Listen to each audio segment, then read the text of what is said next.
All right, hi class, welcome back. This is week 2 in our course on the life and legacy of Martin Luther King Jr. I think week 1 was successful. I hope at this point you have located your textbooks.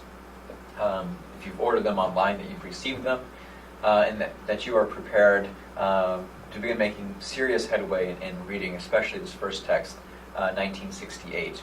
I hope by this point you are familiar with our course objectives, that you've read through the syllabus, and that you're familiar with the direction that we are heading, and are familiar with some of the assignments that you will be tackling. This week will be much more of a typical week in terms of assignments and expectations. And to the second point, let me be clear that this class, this History 310, or our 300 level history course, is leveled 300 on purpose. And what that designates is that this is a upper level history class. And as such, the way that I teach and my expectations for you, the student, are much higher than had this been a 100 level introduction to American history class. So as such, you will note in the syllabus that the readings each week are a little bit longer. I think on average we'll have about 100 pages of reading to do. I think the best way to tackle this is to do a little bit at a time. I know you, the student, going through your videos, I know that you guys bring a variety of backgrounds. Some of you have children, some of you have young children at home. Some of you live here on campus and are living the young college lifestyle. I know some of you are working full-time, and this is a class that you're juggling between many other obstacles. And as such, I completely recognize that this class will be challenging. But I think the best way to go about doing this is to beginning in the week, and set aside a few minutes every day. Not everyone is a fast reader, and so if you need additional time, I encourage you to use that time wisely. Is it necessary to read every word of a book? Well, my mother would be disappointed in me if I said this, but I'm saying it anyway. Frankly, no. When I'm reading material, I'm reading for argument. I'm trying to figure out what the author is trying to accomplish in this text, and I'm looking at how is the author making the argument, what background, what instances are being referred to, how is he supporting or how is she supporting this argument, the central argument of their text. And as such, I'm very selective with how I read. I recognize I don't need to read everything, but I do need to have a firm understanding in what the author is trying to accomplish. So I'll give that to you as feedback. Use it as you feel applicable. But I do encourage you to make your way through and follow closely with our reading schedule. This week I'm expecting you to read chapters 1 through 8 of Mark Kurlansky's book, 1968. As you do so, I would like for you to consider this class and what we looked at last week on the meaning and purpose of history. Now ask yourself, why am I asking you to read this book about 1968? Despite beginning with a mention of Martin Luther King, how is this relevant to a course this course on Martin Luther King?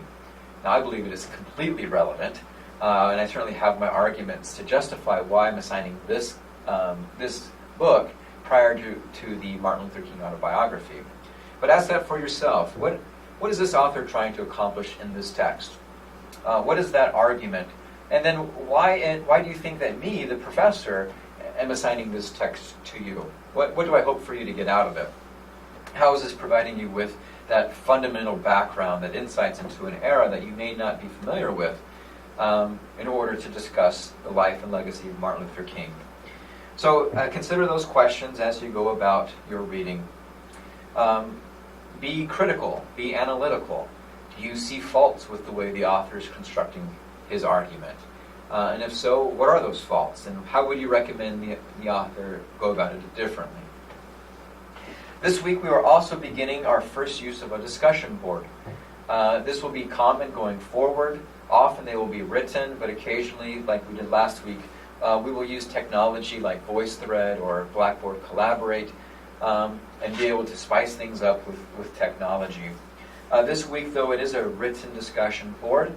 My expectations for your discussion boards are fairly high. I do want this to become a community. I recognize that that level of trust and familiarity will take time to develop. Generally, I'll have a question posted for you to respond to by Wednesday. Now, these are not right and wrong discussion board types questions. There is not one singular answer. But instead, the discussion board forum question will be based off of the materials that we're looking at and ask for you to apply this material to a modern topic or theme, maybe to a current event. And as such, many of your responses will be rooted in opinion.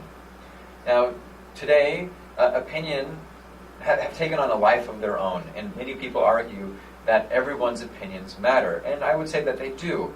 But in a college course in which we're analyzing historical rhetoric, when we're making sense of analyzing material and being able to interpret historical evidence, well, I would argue that any opinion isn't measured the same as another.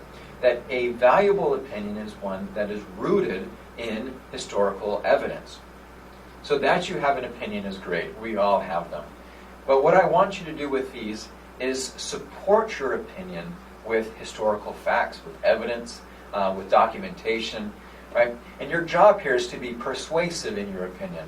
We have opinions not just to say, look, I have a brain and I can think about things, but our goal should be to convince people or try to persuade them why our opinion matters. And by just simply saying that you have an opinion and here it is, that's not doing that. So the way that I'll be grading you is based off of really two factors. One, the quality of your analysis, your interpretation, and how well you're able to articulate your point. And that is best done, again, by using evidence, documentation, and support. The second thing I'm looking at is the number of times that you respond. And I want to be clear about that.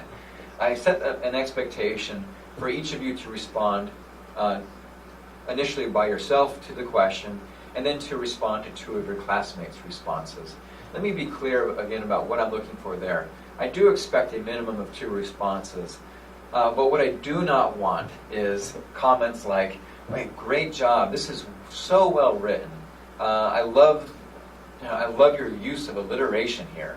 Okay, those type of feedbacks in which you are commenting about the quality of the prose or the quality of the response, right? Good jobs and excellence. That's not for you, and that's not for this forum. Right? That's for me in my assessment of the quality of your response. Your job is to engage with the other students' ideas. You may not agree with them, and that is perfectly fine. By this point, you should have read the Netiquette rules, in ways that we can engage with each other civilly, but we don't have to agree. So if a student writes something that you disagree with, be respectful, but articulate why you disagree with their argument. Point out the holes in their logic, or provide a secondary historical event or something about human nature that would make it more challenging for you to accept their argument as persuasive. So if your initial response is rooted in opinion, but then in historical fact and textbook material and evidence from the course, your responses should do that as well. So that is what I'm looking for, the quality of your analysis, but also the quality of the analysis of your responses. Be sure to engage with each other's ideas. That's what I'm looking for. All right. Make sure I have nothing else to cover.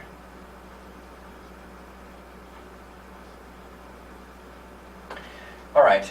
In a separate video, I'm going to begin laying out our first major writing assignment, which is going to be due in a couple of weeks, in which I'm encouraging you to go out into your communities and meet with someone, interview someone who was alive during the 1960s.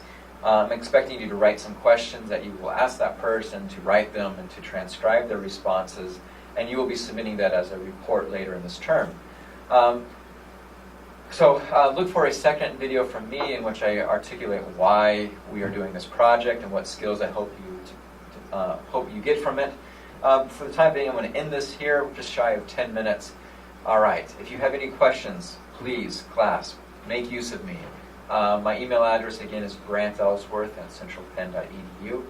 Email me, let me know what your concerns are, what your challenges are, what's going well for you, what's not. I don't know unless you tell me. I'm standing in a room with a video recorder, with a computer and a monitor behind me. I do not have access to you, the student. I provide information, but the only way I can respond is if I get responses from you. So please let me know how things are going, what's working and what's not. And then that's an open invitation throughout the term. All right, I wish you guys the best this week. Let me know if you have any questions. Thank you.